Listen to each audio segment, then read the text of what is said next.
The start of the final loop on the Adenco 400 on a magnificent late summer's day in the Western Cape, with the Century Racing pair of Colin Matthews and Alan Smith looking at a maiden national championship victory.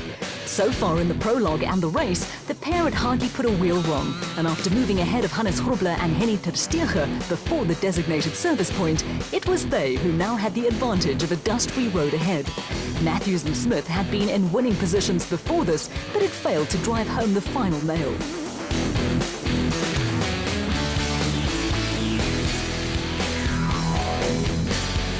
Putting the finishing touches to winning situations is nothing new to Hannes Grobler and Henny ter Steege, and their win on the Toyota Kalahari 1000 Desert Race last year was a highlight of the season.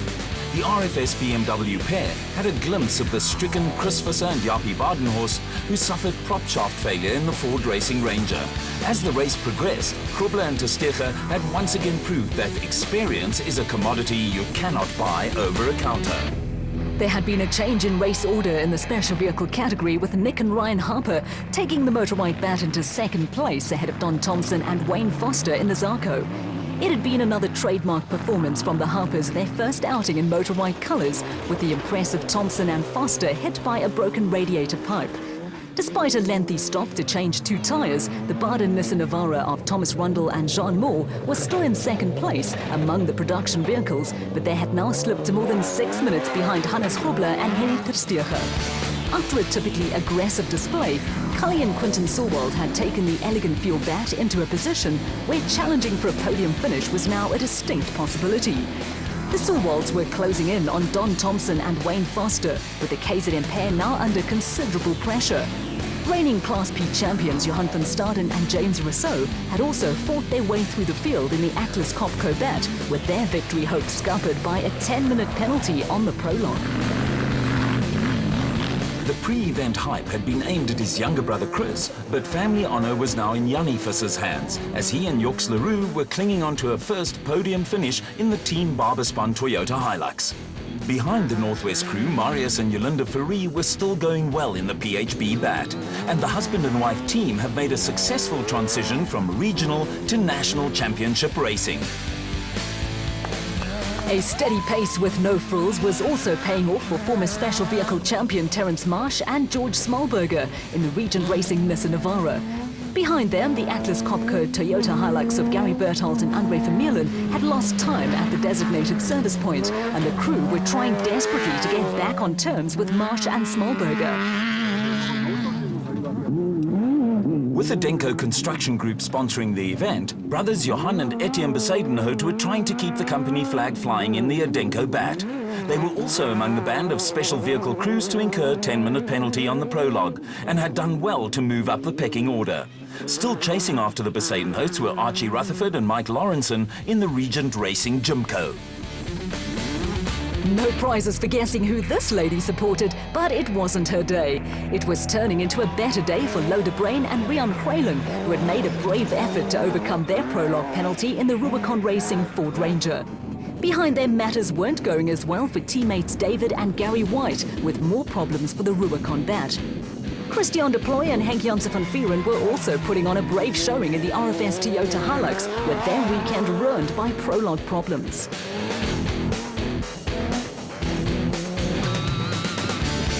All was not well with the Rubicon bat, and it looked as though David and Gary White would have to wait a while for matters to cool down a little.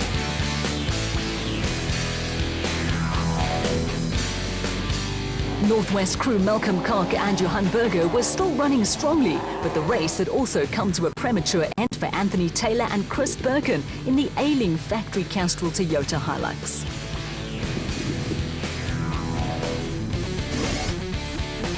Into the closing stages of the race, and all Colin Matthews and Alan Smith had to do to get a monkey off their back was nurse the Century Racing CR3 to the finish. There was no need for a late flourish, and there wouldn't be any late heroics from Hannes Grobler and Henny ter Steege, who were now cruising along at the head of the production vehicle field in the RFS BMW.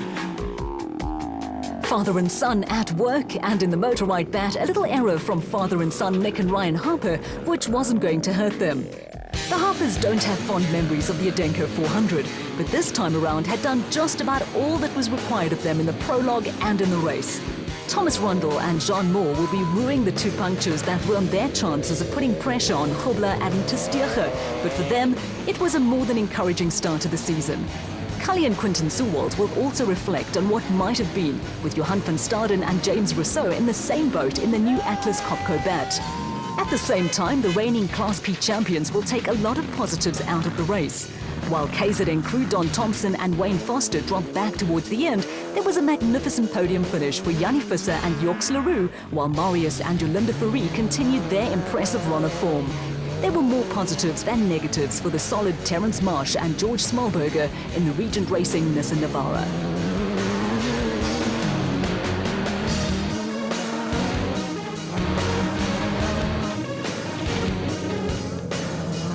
It was not the easiest of weekends for Gary Bertholdt and Andre Vermeulen in the Atlas Copco Toyota Hilux.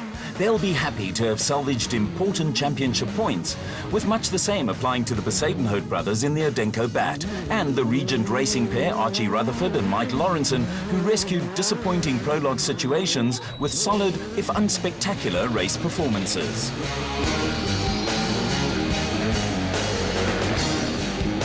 Solid, if unspectacular, also fits the bill where Free Staters Loder Brain and Rian Hreiling in the Rubicon Ford Ranger and Pretoria crew Christian de Ploy and Henk Janssen van Vieren in the RFS Toyota Hilux are concerned. For different reasons, both crews messed up on the prologue but bounced back well to rescue points. Perseverance again paid off for Keith du Toit and Ashley Thorne in the White Star Racing bat. And late problems took the gloss off an impressive debut from Richard Fuller, who had the experienced Jeff Minnett alongside him in the Atlas Copco bat in Class P. There was a no-frills-attached performance from Malcolm Koch and Johan Berger, while last year's Special Vehicle Championship contenders Shamir Variawa and Siegfried Rousseau had a race to forget in the new Total bat. Variawa and Rousseau eventually limped home ahead of teammates Jacques Wheeler and Grant Taylor, and Regent Racing pair Mike Whitehouse and Matthew Carlson will also want to forget their weekend in Darling.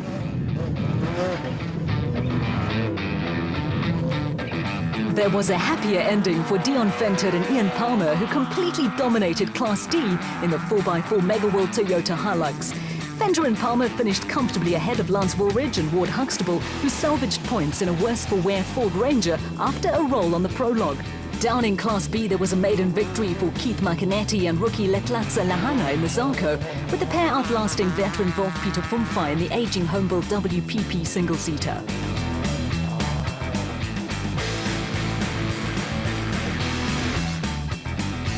Back at the Darling Club, a big crowd was waiting for Colin Matthews and Alan Smith to put the final touches to a maiden national championship victory.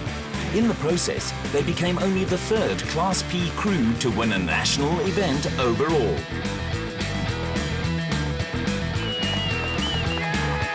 Joining Matthews and Smith on the podium were Class A crews Nick and Ryan Harper and reigning SA champions Cully and Quinton Sewald. I tell you what, there's so many good cars here and so many guys who know how to drive. To finally win is really rewarding.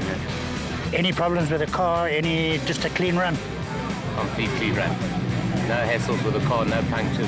One or two wrong slots, but in this tight terrain that was bound to happen. And yeah, perfect. The final margin of victory for Matthews and Smith was just over 8 minutes, with Class P cars filling 6 of the top 10 places.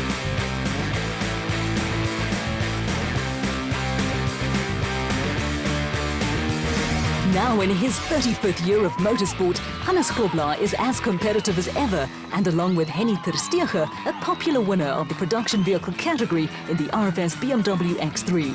Podium honours were performed by Adenco CEO Bez Besadenhout and his wife Gail, with the Grobler fan club that appears out of the woodwork at events, again very much in evidence. Yeah, it's nice to see all the people and spectators. It was a nice race. It was tough, and we're looking forward to the year. After collecting full points in the beginning of the year, it makes it a lot easier to maybe have a chance to win the championship. A very wonderful start to the season for you. Definitely, you need to do about 3 or 4 wins during the year to win the championship, and that's a good start. The winning margin for Grobler and Testege was just over 4 minutes, with 4 manufacturers represented in the top 10.